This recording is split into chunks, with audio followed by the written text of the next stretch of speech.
Nageenyi keenya kan kabajaaf kan jaalalaa bakka jirtan maraatti sinaa gochaa kun dilbatsaat sagalee hanga sagalee walakkaa kan si waliin turu sagantaa funyeeshoo. Sagantaa funyeeshoo sin barsiisa sin bashannansiisa illee kan yaadnu hunda sinii qabannee yaadne irra namni har'a sinii qabadhee yaadde immoo nama baay'ee ajaa'iba ta'e tokko. Maamni waamicha koo kabajjee yeroo kee aarsaa gootee waajjira keetti waan na beekamteef maqaa koof maqaa daawwattoota televezyiinii OBN hedduun si galateeffadha. Anilleen carraa funyeeshoo kana argadhee asirra dhiyaadhee interview naa godhuu keef baay'een si galatoomfadha maqaa dhaggeeffattoota fi daawwattoota funyeeshoodha. Maamni ani jalqaba kan wal barree mana nyaataa kootti nyaata nyaachuuf teetu ijoollee mooyitu maatii faana nyaata nyaachuu feereen ture kan si hubadhe garuu waa'ee kee argina ga'ee sirraas ta'e hiriyoota keerraa ati hojjetaa biiroo saayinsii fi teeknooloojii keessa hojjettudha. Mee maammate eenyu akka ta'e daawwattoota faana salphaatti akka wal nu bartuuf. Maqaan koo Maammad Ajjii jedhama. Ogeessa saayinsii kompiitaraati. Iddoon dhalootaa koo godina Arsii aanaa Collee ganda Maanyaa Odaa Adii jedhamudha. Mana barumsaa tokko hanga 8 achuma mana barumsa Maanyaa Laga Bunaatti baradhee xumure. Mana barnoota sadarkaa lammaffaa kutaa 9-10 mana barnoota sadarkaa lammaffaa fi qophaa'inaa Colleetti baradhe. Achumaan barnoota itti aanu hordofuuf Asallaa kolleejjii teeknikaaf ogummaa yookaan TVT isa jedhamu kan Asallaatti waggaa 3 baradhe. Achumaan barnoota ergan xumuree COC isa jedhamu Center of Competency isa nan milkaa'e wurtuu ga'umsa ogummaa jedhama afaan Oromootiin. Isa xumuree akkuman jedheen achuma Asallatti qacarame aanaa Xiyootti qacaramee ogeessa viidiyoo konferansii ta'een qacarame achitti.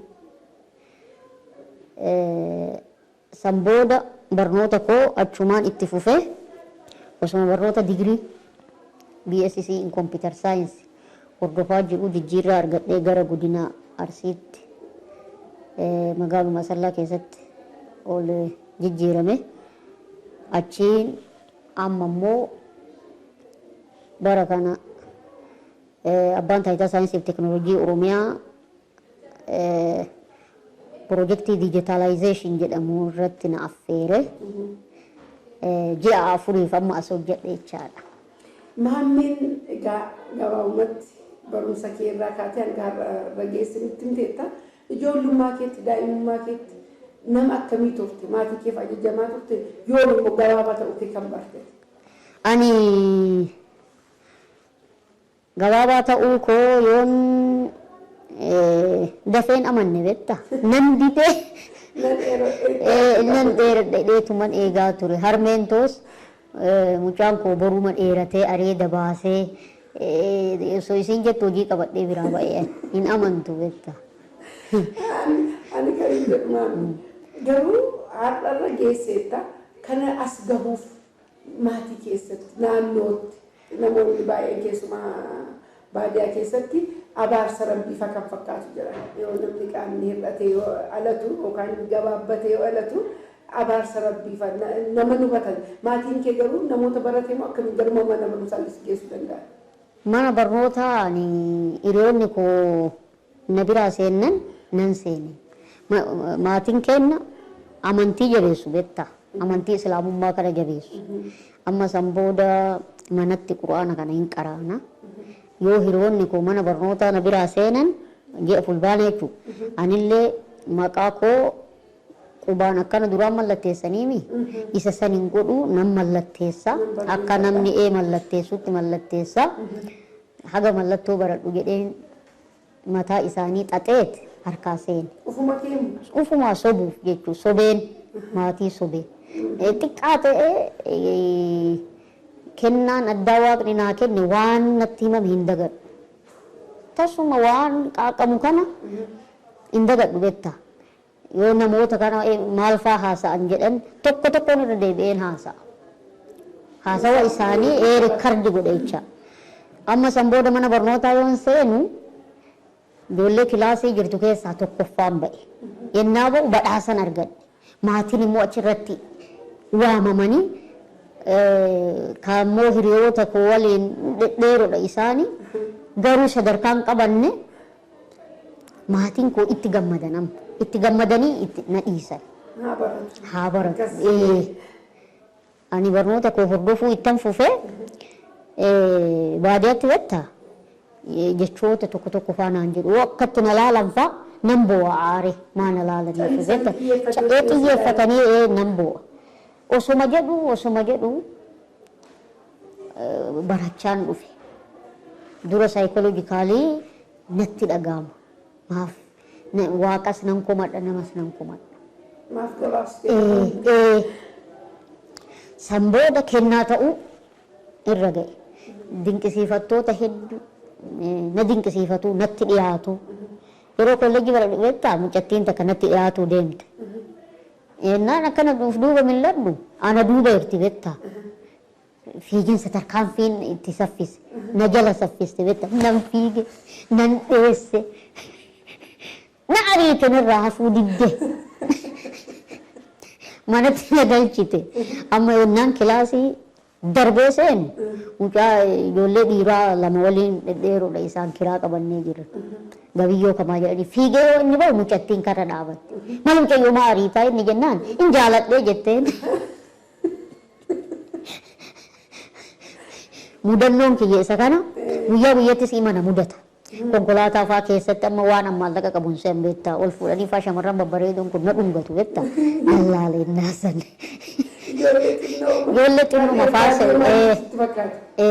amma namoota amma dhedheeroo fi namoota gaggabaaboo kana namoota gaggabaaboo mataa kana fa'aa guddatu yookaan mudhii kanaa oliin dheeratanii mudhii gadiin gabaabatu fa'a. Areeda fa'aa baasanii hin beeksisu nama guddaa ta'u. Kan koo kun immoo haga ammaa hin beeksifne anattuu hin beeksifne namni nama biroo dhiisne namanu namni wal qabsiisee fa'aa mucaan kun hojjetaa ta'eeraa jedhan hin taane jedhanii wal nyaachisu qabdii qabsiisanii maallaqa qabsiisanii kan nyaatamantu jiru hedduun isaanii dookumantii keefaa koppii godhii fidii nama amansiisuu dadhabneedha. Yoo mucaan kun hojjetaa ta'e an hagana adabamaa jedha osoo hin beekne hin nyaatamu. Ani immoo nyaadhu qilleensuma irratti namni ofumaa wal nyaata. Kabajamtoota daawwattoota keenya namni eerachuu furdachuu gabaabbachuu miti inni guddaan namummaa qabaachuudha bakka yaadan gahuudha. Egaa Mahammad akkuma argitanii saayinsii teekinooloojii keessa bakka guddaa asallaarraatii jijjiirraatiin gara Finfinneetti fudhatamee nama dandeettii addaa qabu hojii isaa irrattis cimaa akka ta'e hiriyoonni isaa nutti himaniiru. Daa'ima gaa rabbitu namaa kenna kan rabbi nuu kenne hundammoo ameenyannee fudhachuu qabna miti. Sirriidha. Jaalallis qabee beekaa? Na qabee beeka. Na qabee baay'ee na cinqee beektaa. Mucattii wayii erga hojjetaa ta'e immoo anatu qabatamuu didee beektaa jaalala kanaaf. Dura ennaan ani baradhu waan na qabee baay'ee gurra na rigeefi amma immoo anatu dide qabamuu fi dide beektaa nan shakka. Saayikooloojikaalii aataa kaleessantu natti deebi'a jedhee nan shakka. Almost haga hojjetaa ta'e kana baay'ee akkasitti diip laaf isa jedhamu san hin qabamu. Jaalalli garuu takkuma nama qabaa hankee isuma sanaan hafe kenna. Isuma sanaan akka inni hafullee itti dhiisaan jiru qoqqotaan jira goda deemee naannessaan jira barbaadaan jira. Isheen jaallatti sanaan arganne. Isheen arganne isheen moo akka lammatan arganne mirkaneeffadhe. Amma bultii ijaarrattee ta'e? Hin jaaranne. Gara fuulduraa ijaarrachuuf? Yoo waaqni fedhe nan yaada. Kan guutu isa namni in hawwa haga lafa kanarra jiru ilmi namaa beektaa yooma uumamu hirkattummaan uumamu.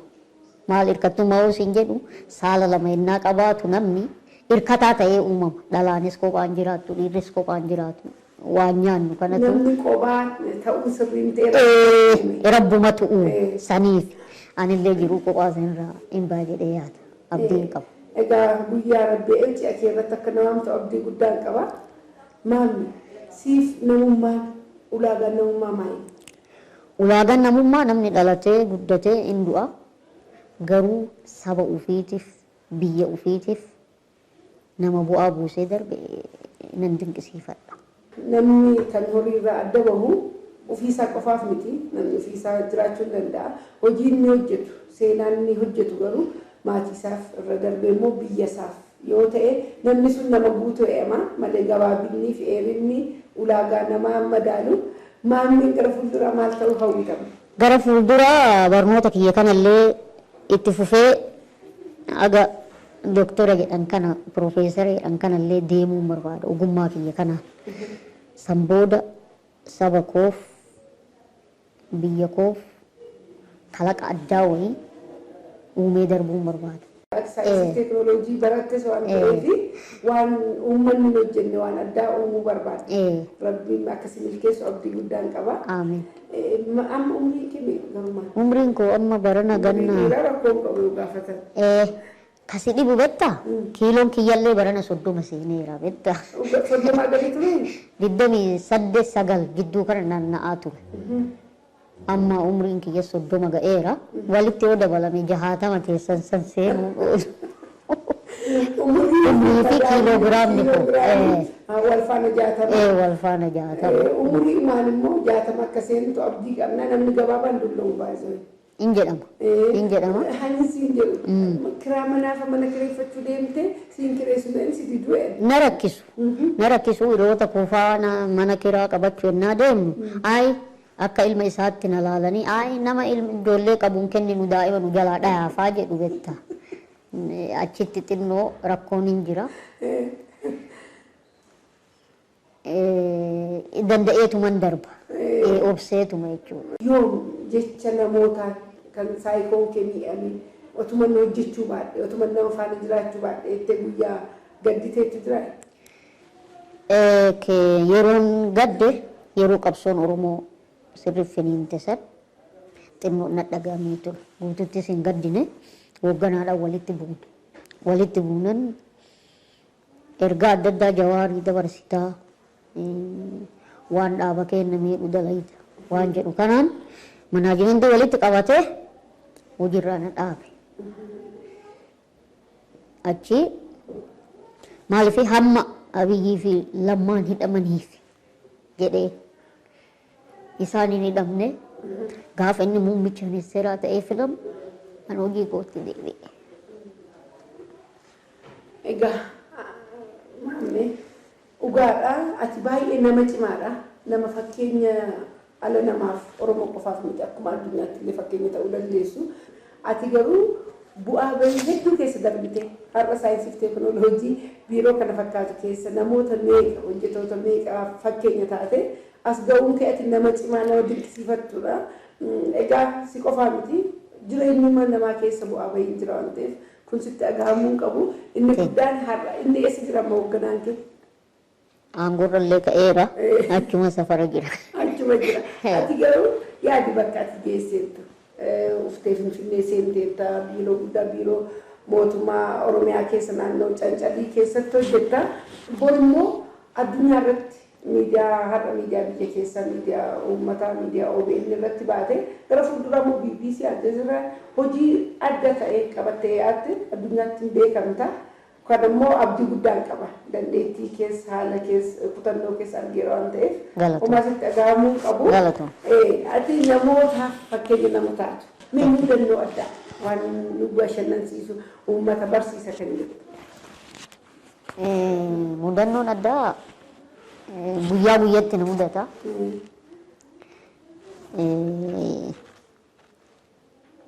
Mana hojiittis yeroo wayii dhufe namni wayiin in dhufe obbo Muhammad nama jedhamu barbaacha dhufe naan jedhe. Dhimma dhuunfatiif barbaadda immoo dhimma hojiitiif yoo dhimma hojii taate namni bakka amma isinitti maali ijoolleen akkana nama caqacaytu naan jedhe jetta. Akkasii miti yoo dhimma dhuunfatiif taate bilbila isaanii isinii kennuu nan danda'a. Dhimma hojiitiif yoo taate nama bakka isaanii bu'ee hojjetu isinii eeruu fi jedheen tasgabbeesse. Hojii akkanaaf rifachiisaadha dhufnee naan jedhe. San booda biiroo seenee kompiitara koo nan baneen ergaa isaa dabarseef. Baajiin hin jira, baajii ilaalee baajii sanirra kan jiru suuraa kooti beektaa. Suuraa kootii amanuu dadhabe. Yeroo 3 ba'ee deebi'ee dhiifama naan jedhe beektaa. Yeroo 2 3 ba'ee. Lakki rakkoon qabuun jedhaanan. Inni immoo deebi'ee ammas ba'ee dhiifamaa hin beekne hin jiru. ATM maashinii kana fa'aa kan fayyadamuu na dhooggantu jira.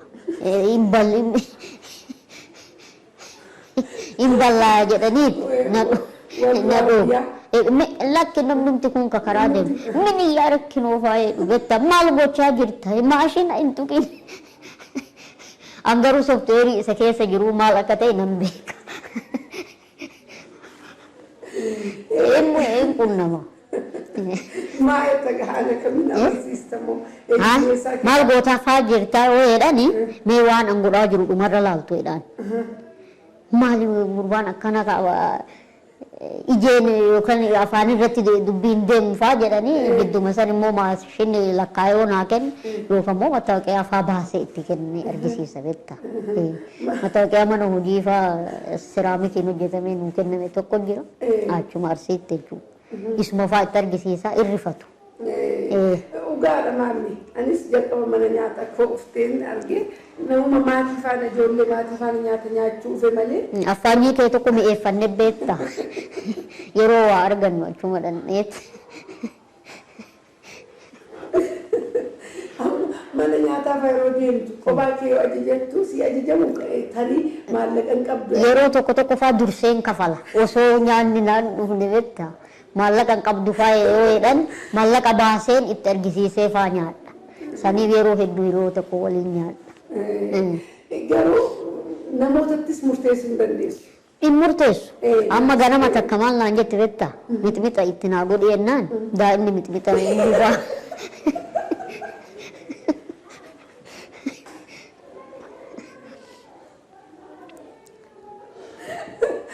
Kabajamtoota daawwattoota televizyiinii OBN egaa sagantaa funyee ishee sin barsiisaa akkasiin bashannansiise shakkii tokkollee hin qabu. Isarraati immoo maatiin daa'ima keessan daa'ima kan namaa kennu akkuma inni rabbidha. Qaama hir'ates yoo alate gara mana barumsaa geessu namatti wal makuurraati duubatti hin deebisina golatti hin dhoksina. Boru warra qaama fayyaa caalaa bakka guddaas ni gaa waan ta'eef maammadi kanaaf fakkeenya keenyadha. Maammi mee namoota biyya alaati namoota gabaabaan tokko jira ture. Na caalaa waa'ee intarneetii kana beekta waa'ee saayinsii fi teeknooloojii meesiinfaas gabaabaadha hormooniinsaa. Dabalee marfee fudhachaa turanii hormoonii. Waan akkasii otoo carraa argatte kan hojjaatisii dheeressu. Hin barbaadu. Kana kun dinqisiifattoota baay'ee hin qaba. Nama meeqa carraan argatiin funyee shoorrattuu kan dhiyaadhe dheerina kiyya kanaan. Kanaaf hin barbaadudha. Akkanumattuu nan gammada. Kun egaa ofitti amanamummaa kee argisiisa. Amma namoonni baay'ee funyaan kee gabaabaadha funyee naan jiru. Ani immoo kanaa ta'een funyee sho'ee sagantaa miidiyaa banadhee kan rabbi nuu kenne jaallachuu kabajuu dinqisiifachuu qabna. Waan uumaa rabbiiti. Ati immoo kanaa ol ganaan beekamtee bakka guddaa keessa waan ta'eef namoota akka kee warra namarraa fagaataniif dhaamsa maal qabdati? Namni dheerateef boru arguu hin danda'u. Guyyaa boruu jechuudha. Guyyaan boruu kun maaliin akka bari'u arguu hin danda'u. Waan dheerateef miti jechuudha. Namni yoo waa barate, ilmi namaa yoo waa barate, dhiibbaa hawaasarraa irra ga'usan illee ofirraa dhaabuu danda'a. Yoo barate jedhe maal innumtuu maaliif akka uumame dheerinni isaas gabaabinni isaas kennaa waaqaa ta'u yoo waa barate kan accept godhuu danda'u.